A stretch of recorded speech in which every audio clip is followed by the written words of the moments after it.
Okay, so let's put ourselves in young Sansa Stark's shoes for a minute. The hands tourney, this is everything she's ever dreamed of.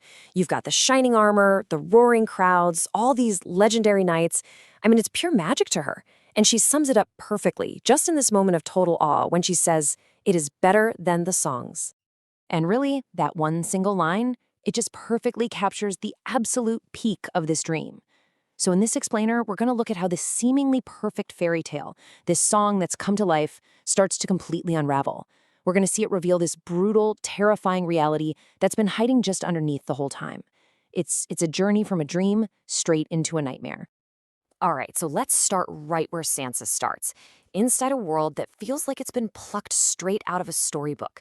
I mean, this is the tourney at its absolute best. It's this incredible spectacle of heroes, chivalry, romance, you name it. It is exactly what she's been told her whole life the world is supposed to be like.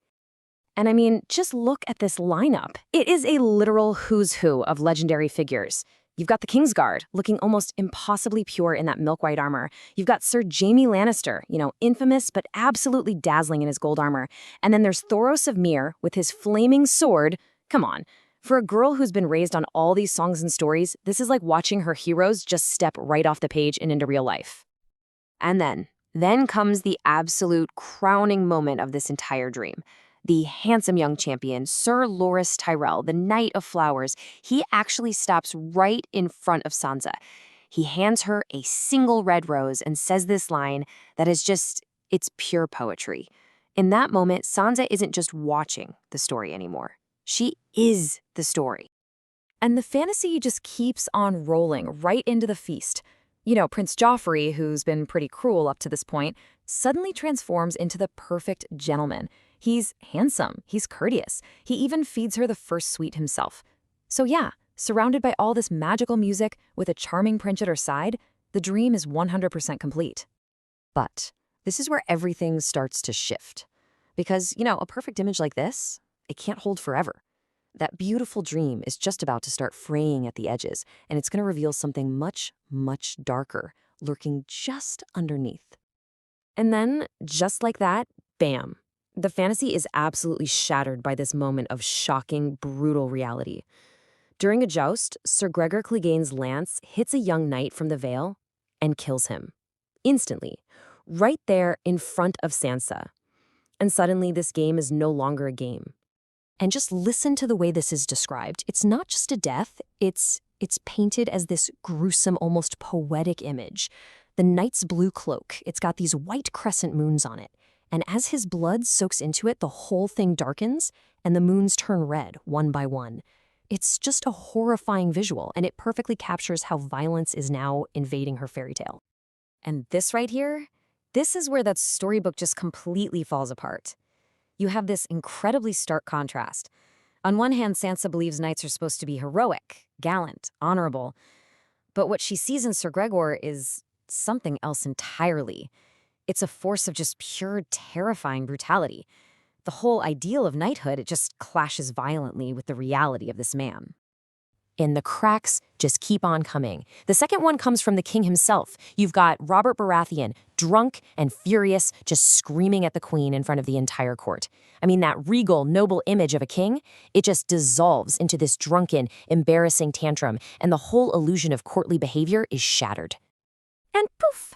Just like that, the dream is over. Joffrey, no longer the charming prince, by the way, he just abandons her without a single word.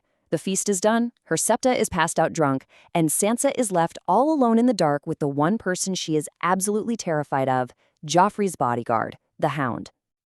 Okay, so this brings us to the real heart of our explainer. Because now, left alone with the Hound, Sansa is about to have every single one of her cherished illusions just systematically destroyed. And it's going to be done by a man who absolutely despises them. This is a story that's literally written in fire and scars.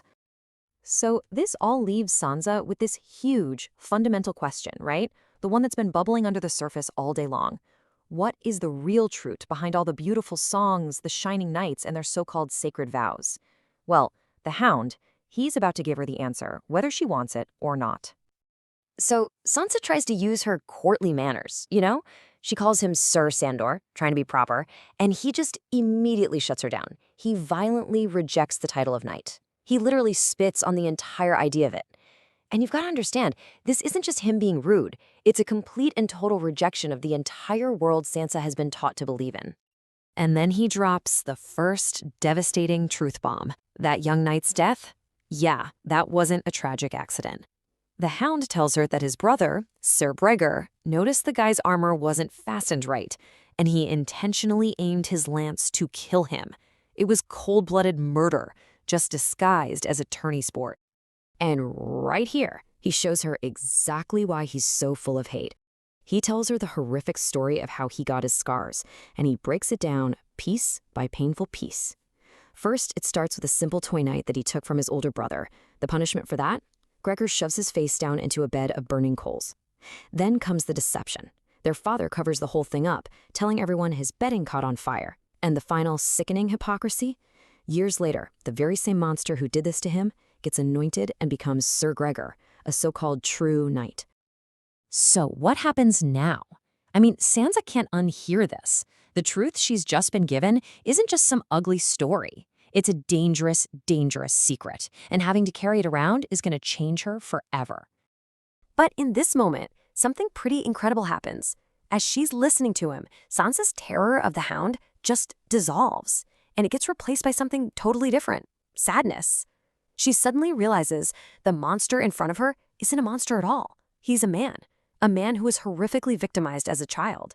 Her fear just gives way to empathy. And this right here, this is the pivotal moment of connection between them. Sansa finally, truly gets it. She looks at this broken man and she speaks his truth right back to him. He was no true knight. And the Hound's response? It just confirms this dark understanding they now share. For just one brief moment, they are completely united in this horrifying, ugly truth. But that tiny moment of connection, it immediately curdles right back into terror. The Hound makes it brutally clear that this truth they share, it's also a death sentence. He tells her it's a secret she has to carry all by herself, or she will pay for it with her life. The fairy tale isn't just damaged anymore, it's dead.